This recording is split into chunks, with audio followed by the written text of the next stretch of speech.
नमस्कार, मी प्राजक्ता तुम्हा सर्वांचं खूप सारं स्वागत करते आजच्या एका नवीन व्हिडिओमध्ये. आपल्या सगळ्यांच्या घरामध्ये एक तवा कॉमनली असतो आणि तो म्हणजे नॉनस्टिकचा तवा. प्रामुख्याने आपण याचा वापर डोसा वगैरे करण्यासाठी करतो आणि कधी जुना झाला तर मग डायरेक्टली आपण त्याला पोळ्या वगैरे बनवण्यासाठी रोज त्याचा वापर करतो. पण जर तुम्ही व्यवस्थित बघितलं तर अशा पद्धतीने कढईला ना एक काळपट थर जमा व्हायला लागतो आणि हा काळपट थर एवढा घातक असतो तो निघायलाच हवा.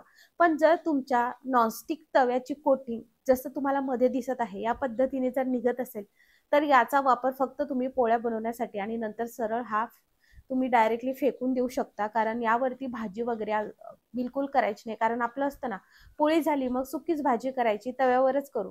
लोखंडी तवा ऑलवेज बेटर आहे, पण यावरती करायचं नाही. एकदम हाय फ्लेम करायची आणि एकदम कडकडीत असा तवा गरम करायचा. त्यानंतर बघा चमचा घ्यायचा, मोठा सराटा असतो ना आपल्याकडे तो घ्यायचा आणि जे एजेस आहेत ना ते व्यवस्थित आपल्याला अशा पद्धतीने काढायचे. आता जर तुम्ही तवा गरम नाही केला आणि तवा हा हलकासाच गरम असेल आणि मग काढायला गेलात तर तुमची नॉनस्टिकची कोटिंग निघू शकते. त्यामुळे तुमचा तवा कडकडीत असा गरम असायला हवा, तरच हे निघेल बघा या पद्धतीने. आणि पूर्ण लेअर काढून टाकायची.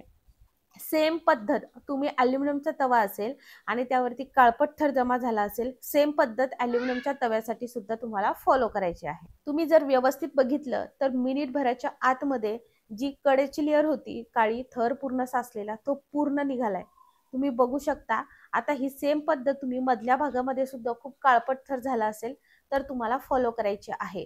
आता हे करत असताना जर तुम्ही खूप जास्त घासलं तर तुमची कोटिंग निघू शकते, त्यामुळे हळूवारपणे करा. पण आता माझा सुद्धा हा जो काही नॉनस्टिकचा तवा आहे हा फेकून देण्याच्या स्टेजला आलेला आहे. कारण मला असं वाटतं आपलं हेल्थ खूप महत्वाची आहे. ह्या नॉनस्टिक तवा फेकून दिलेला कधीही बरा.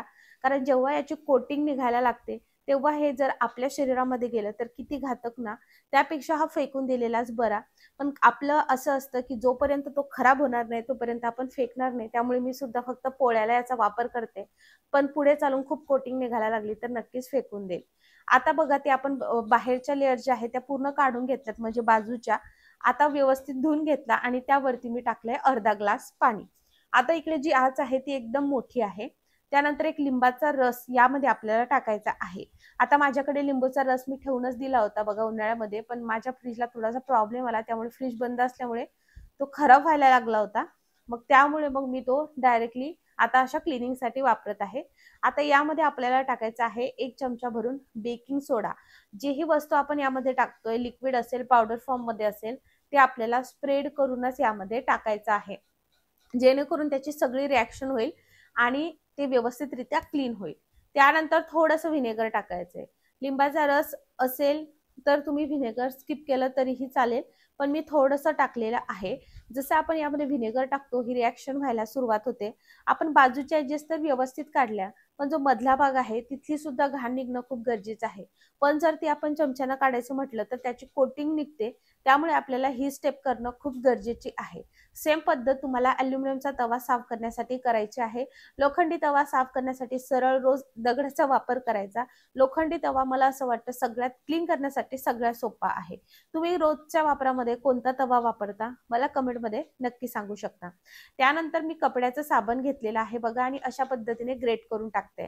आता इथे तुम्ही कपड्याचं साबण घेऊ शकता, अंगाची साबण घेऊ शकता किंवा भांडे घासण्यासाठी साबण वापरत असणार ती घेऊ शकता.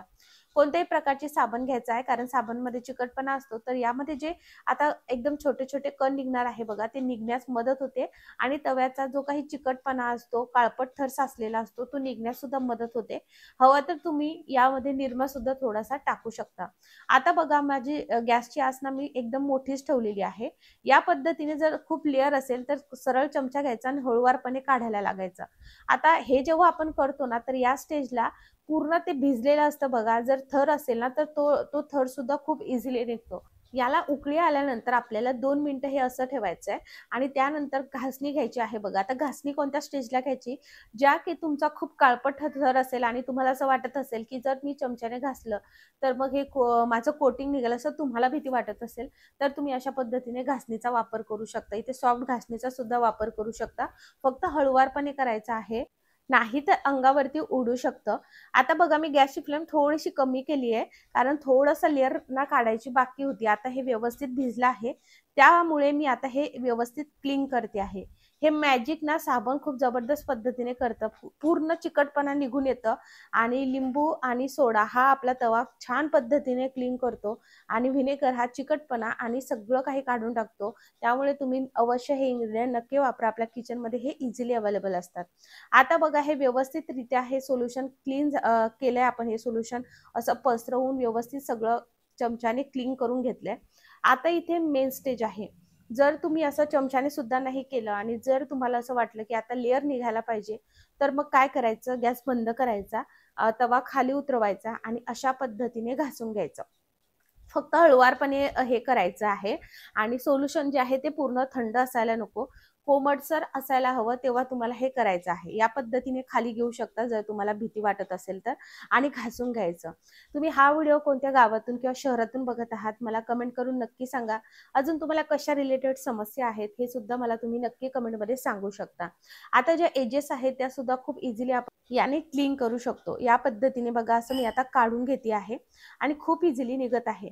आता बघा जेव्हाही आपण अशा पद्धतीने ॲल्युमिनियमचा तवा सुद्धा साफ करतो, तर हे केल्यानंतर तुम्हाला एक गोष्टीची काळजी घ्यायची आहे, कारण यामध्ये आपण कपड्याचा साबणचा वापर केला आहे। तर रोज तुम्ही भांडे घासण्यासाठी जर साबणचा वापर करत असाल किंवा डिशवॉश लिक्विडचा वापर करत असाल, तर मग तुम्ही हे क्लीन केल्यानंतर पुन्हा एकदा त्याने व्यवस्थित साफ करून घ्यायचा। आता बघा मी सगळी लेअर जी आहे ती काढली आहे आणि मला असं वाटतं की ही लेअर घासणीने निघत आहे। तिथे मी चमच्याचा वापर करून सगळी काळपट लेअर जो एक्स्ट्रा थर आहे तो काढून घेतलेला आहे। आता डोसा बनवण्यासाठी सुद्धा लोखंडाचे खूप छान तवे मिळत आहेत, तर नॉनस्टिक पेक्षा आपण ते वापरणं कधीही चांगलं। पण लगेच काय फेकून द्यावं, म्हणून जर तुमची ही कंडिशन माझ्यासारखीच आहे का, तर मला कमेंटमध्ये नक्की सांगा। पण अशी कोटिंग जर निघत असेल तर प्लीज यावरती भाजी वगैरे काहीच बनवू नका, कारण ही कोटिंग त्या भाजीमध्ये मिक्स होऊन आपल्या पोटामध्ये जाऊ शकते। सो बेटर आहे एकतर पोळ्याला याचा वापर करा किंवा सरळ फेकून द्या। या पद्धतीने बघा मी सगळं क्लीन करून घेतलंय, पण जिथे हँडल आहे बघा तिथे आपण जेव्हा सोल्युशन टाकलेलं होतं त्यावर मी तिथेच त्याच्यावरती सुद्धा थोडंसं सोल्युशन टाकलं होतं आणि आता मी घासणीने घासून घेते आहे। हे हँडल क्लीन करण्यासाठी तुम्ही जी ताराची घासणी असते ना त्याचा वापर करू शकता, म्हणजे तिथले जे काळपट थर आहे तो इझिली निघून जातो। या पद्धतीने जर तुम्ही नॉनस्टिकचा तवा घरच्या घरी साफ केला किंवा नेहमी जर फक्त सोल्युशन तशा पद्धतीने केलं आणि त्याला जर अशी काळपट थर जमा होत असेल, तर नंतर तुम्हाला असं चमच्याने त्याची लेअर काढायची सुद्धा गरज पडत नाही, खूप इझिली हा साफ होऊन जातो। आता याचा पूर्ण काळपट थर सुद्धा निघाला आहे आणि त्याचबरोबर चिकटचिवटपणा सुद्धा निघालेला आहे। या पद्धतीने हप्त्याभरातून एकदा जर तुम्ही नॉनस्टिकचा तवा वापरत असणार तर असं करून बघा। आता हा पूर्ण मी ड्राय करून घेतला बघा, आपण पूर्ण लेअर ही काढून घेतलेली आहे। बाजूची थोडीशी जी लेअर दिसते तुम्हाला ही आपण नाही काढू शकत, कारण कोटिंग त्यासोबत निघत आहे म्हणून। सो या पद्धतीने तुम्ही तुमचा नॉनस्टिकचा तवा नक्की साफ करा आणि तुम्हाला हा व्हिडिओ कसा वाटला मला कमेंटमध्ये नक्कीच कळवा आणि हा व्हिडिओ आवडल्यास एक लाईक आणि सबस्क्राईब करायचं बिलकुल विसरू नका। हा व्हिडिओ बघितल्याबद्दल तुम्हा सर्वांचे खूप खूप आभार मंडळी। धन्यवाद।